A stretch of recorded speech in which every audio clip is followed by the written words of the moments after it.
Bom dia, boa tarde ou boa noite. Sejam bem-vindos ao canal Espiritualidade e Espiritismo no século XXI.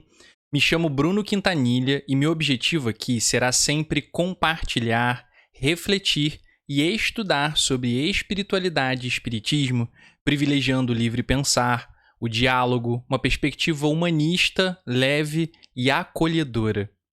Te convido também, caso goste do conteúdo, a curtir, se inscrever e compartilhar o canal. Vamos ao nosso episódio? Pureza doutrinária? Se você frequentou ou frequenta casas espíritas no Brasil, acho bem provável que já tenha ouvido pelo menos alguma vez o termo pureza doutrinária. Esta casa trabalha e defende a pureza doutrinária. Isso que você falou vai contra a pureza doutrinária que prezamos. Eu mesmo, que estou no meio espírita desde os 13 anos, já ouvi muito e já fui até simpatizante dessa ideia que atualmente discordo, critico e deploro.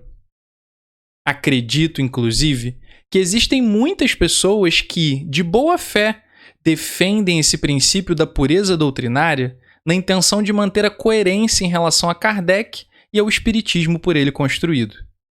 No entanto, ainda assim, considero o termo pureza doutrinária errado e inadequado.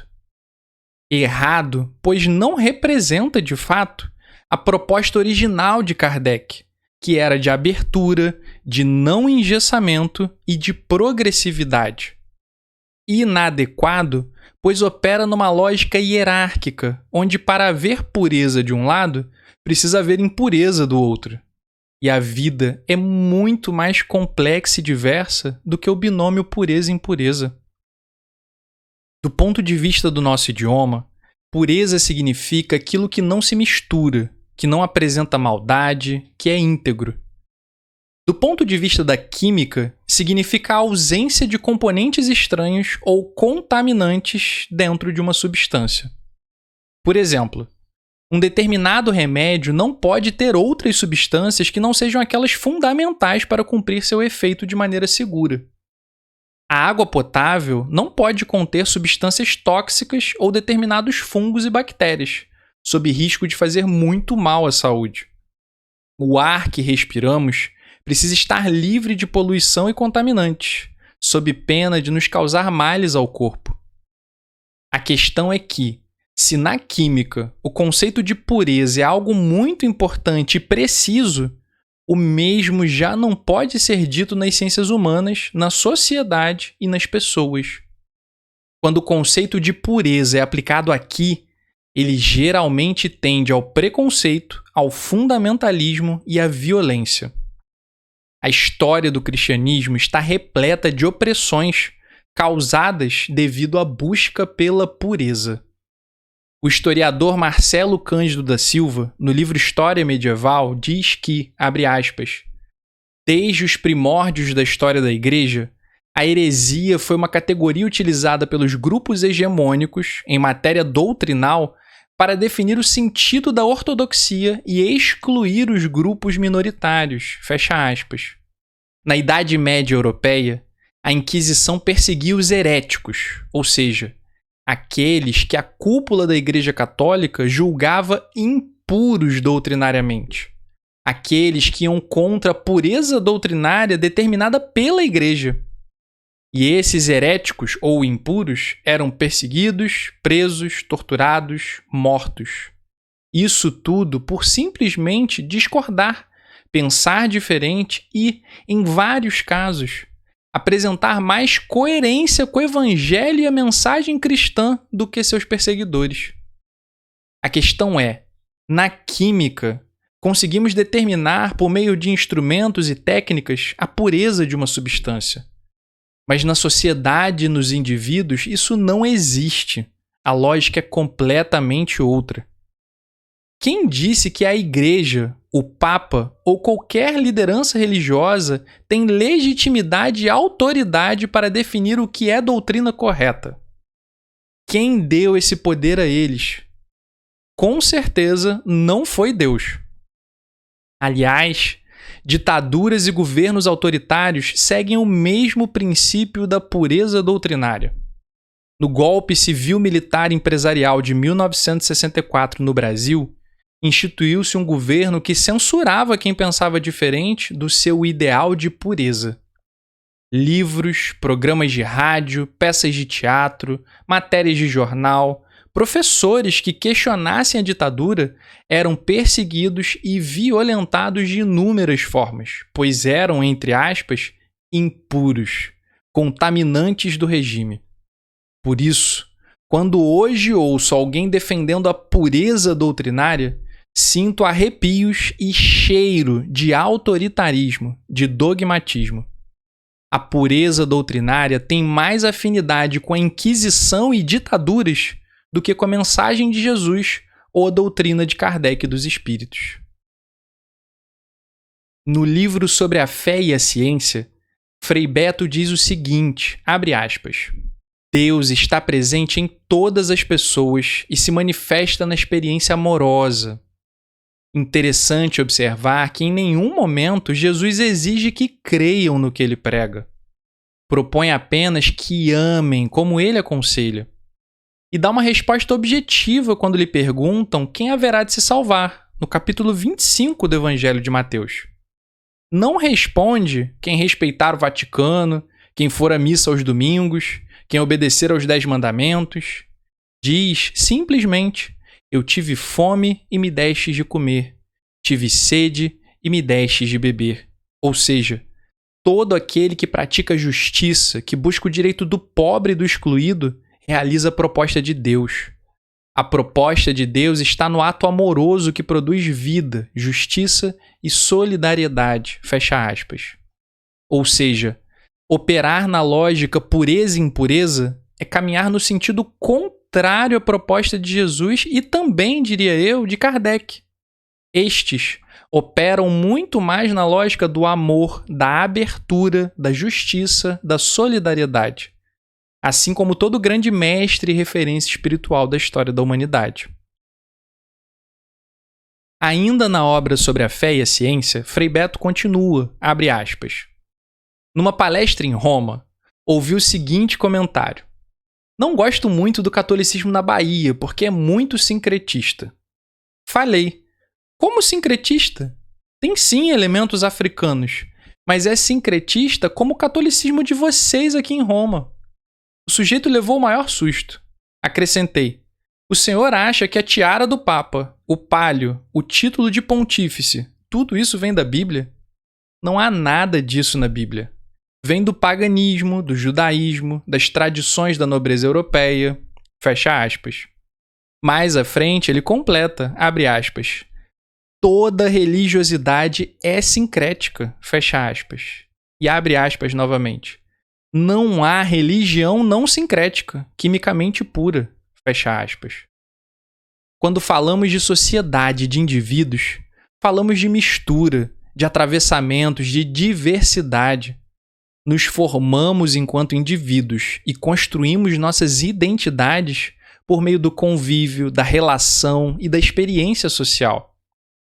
O que somos é um produto da soma da classe social, do lugar, do tempo, da família, da cultura, do gênero, da orientação sexual, da identidade étnico-racial, das experiências que tivemos e de todas as pessoas que atravessaram nossas vidas. Se toda religião e todo indivíduo é fruto de mistura, diversidade, atravessamentos, o mesmo posso dizer da vida, sob a perspectiva biológica. As moléculas que hoje fazem parte do meu corpo talvez já tenham feito parte de outros corpos humanos, plantas, terra, mares, animais. Se eu ingerir um mesmo alimento sempre, vou ter deficiências nutricionais. Preciso de diversidade na dieta para ter saúde. Se os humanos se reproduzirem apenas entre parentes muito próximos, há enormes chances de haverem problemas genéticos graves nos descendentes, por exemplo. Ainda no livro sobre a fé e a ciência, o físico Marcelo Gleiser diz o seguinte, abre aspas, temos uma definição operacional da vida que ela é um sistema de reações químicas autossustentáveis que seguem o processo de seleção natural segundo a teoria da evolução de Darwin. Ou seja, que é capaz de se reproduzir, sofrer mutações e de se adaptar ou não às mudanças ambientais. Porque um dos pontos fundamentais que levanto no livro Criação Imperfeita, que não é uma coisa que eu inventei, é algo conhecido, é que a vida sem mutação torna-se inviável. Fecha aspas. A vida, do ponto de vista biológico, precisa ser movimento, mudança, adaptação, mistura. Do contrário, ela perece. O mesmo se dá com as ideias e os indivíduos. Não existe essa pureza intocável na vida, na biologia, na sociedade, no saber. Gosto muito da metáfora da ciência enquanto um muro. Cada tijolo representa o avanço que um cientista conseguiu conquistar. Cada descoberta é um tijolo acrescentado à obra. Conforme vamos somando diversos avanços de diversos cientistas, vamos formando uma linha horizontal de tijolos que farão o muro aumentar alguns centímetros. Depois que vários tijolos formaram a base para o muro crescer um pouco, virão novos cientistas, aproveitando tudo que já foi construído e continuarão colocando seus tijolinhos, formando novas linhas, fazendo o muro crescer vagarosamente, gradualmente e, principalmente, coletivamente. E com um detalhe importante de ser dito: o muro é construído aproveitando o trabalho de todos, inclusive de cientistas que discordam entre si e que podem pensar de maneira radicalmente diferente. É como diz a frase atribuída a Isaac Newton ou a Bernard Chartreux, abre aspas, se vi mais longe, foi por estar de pé sobre os ombros de gigantes, fecha aspas. Tudo precisa de precursores. Se hoje caminho por uma rua, é porque antes alguém abriu uma trilha, a ampliou, asfaltou, construiu calçamento, urbanizou. Jesus não tira sua doutrina toda do nada. Ele cita o tempo todo o que hoje chamamos de Antigo Testamento. Kardec não tira todo o espiritismo do nada. Ele bebe de vários avanços, ideias e obras escritas previamente por outras pessoas. Nesse sentido, toda doutrina é sim o resultado de sincretismo, de mistura, de aproveitamento de elementos, autores e ideias que, ao serem misturados, podem vir a constituir algo novo, inovador. E mesmo essa produção inovadora, se permanecer estática durante muito tempo, pode vir a se tornar retrógrada. Ela precisa continuar dialogando, trocando, se refinando, atualizando. E para isso, precisa haver mistura no melhor sentido possível. Uma pergunta: você faria cirurgia com um médico de 60 anos de idade que desde que saiu da faculdade nunca mais se aprimorou? Você confia num profissional que não se atualiza? Se a gente procede assim com tudo na vida, por que seria diferente com as doutrinas, religiões ou filosofias? O catolicismo mudou muito ao longo de vários séculos. Idem para o protestantismo, budismo, islamismo, o próprio espiritismo.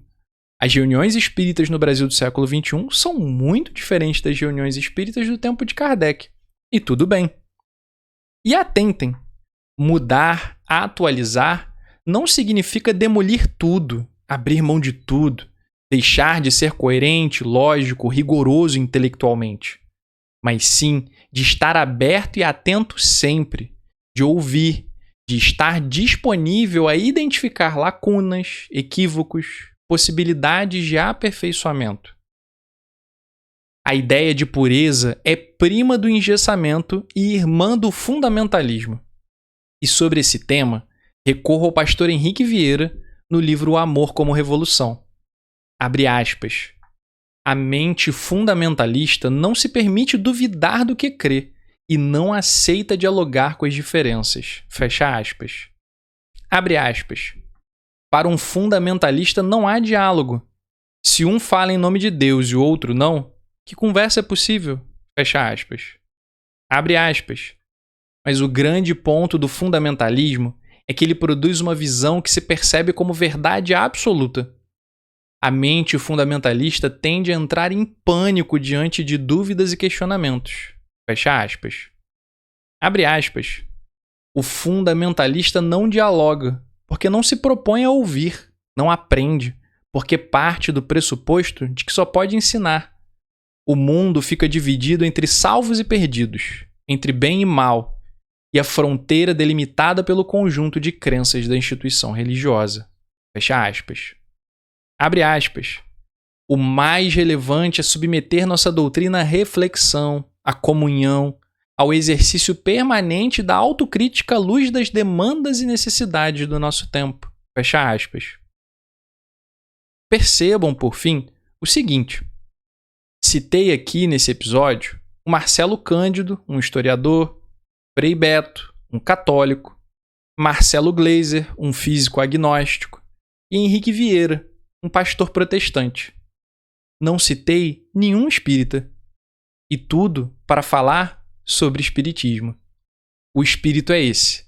É da diversidade, do atravessamento, dessa mistura que enriquece, agrega, expande, aumenta, ilumina.